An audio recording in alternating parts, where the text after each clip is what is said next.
Well, I don't really know why I started writing, to be honest with you, because it's not something I always wanted to do. Most people who say, who write say, oh, I wrote from, I was always writing. I was writing little books when I was 6 and that sort of thing. Not me. I didn't do any of that. Everything I've ever done has been because somebody else has done it, and I've thought, oh, I expect I could do that too. So my sister's written a novel, my brother's a playwright, and so I thought, well, if they can do it. It wasn't kind of wanting to keep up with them, it was just that I'd never really thought about it until they put the idea into my head. And so that's why I started. And so actually, it's a lot harder than I thought it was going to be. So it started as a hobby, and now you want to branch into... Well, I suppose I've kept a blog for, quite a number of years, actually. I think, really, that's my best kind of writing. Writing short, punchy, funny stuff is more my genre, really. But I wanted to try and do something that was a bit more of a challenge.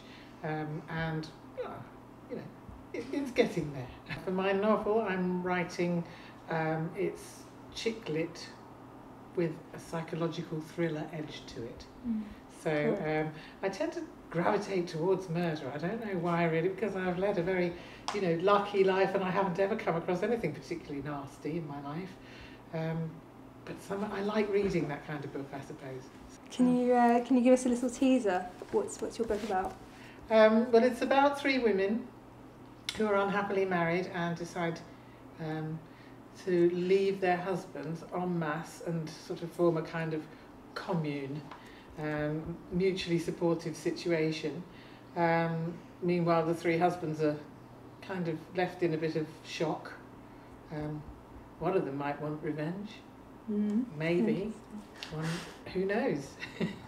But it's about the 3 women discovering really that relationships are the same, whether they're heterosexual or, just between people who live under the same roof. The same problems crop up with the ominous threat of, something a little bit more murderous.